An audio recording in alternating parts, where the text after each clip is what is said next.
या बातमीचे प्रायोजक आहेत quality chicken centre wholesale and retail.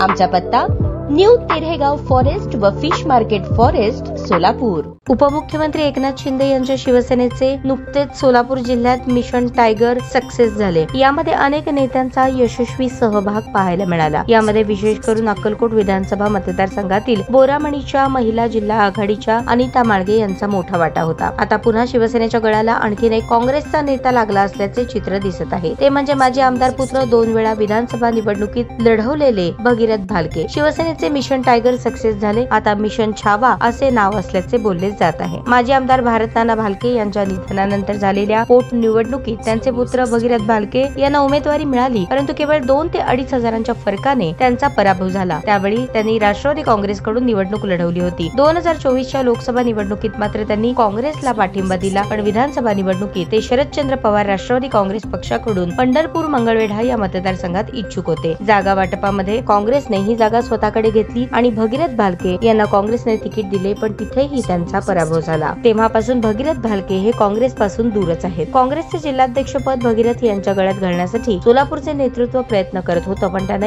अपयश आलं। भालके यांनी काँग्रेसची साथ सोडण्याचा निर्णय घेतला असल्याचे समजते। राज्याचे रोजगार हमी मंत्री भरत गोगावले यांच्या पंढरपूर दौऱ्यात भगीरथ त्यांच्यासोबत पाहायला मिळाले। भालके यांचा शिवसेना प्रवेश निश्चित झाल्याची माहिती मिळत असून त्यांचे 2 विषय जे एकनाथ शिंदे यांच्यासमोर मांडून त्यानंतरच ते शिवसेनेचा धनुष्यबाण हातात घेणार असल्याचे खात्रीशीर माहिती सूत्रांकडून मिळाली। ताज्या बातम्या पाहण्यासाठी प्राईम महाराष्ट्र न्यूज चॅनलला सबस्क्राईब करा।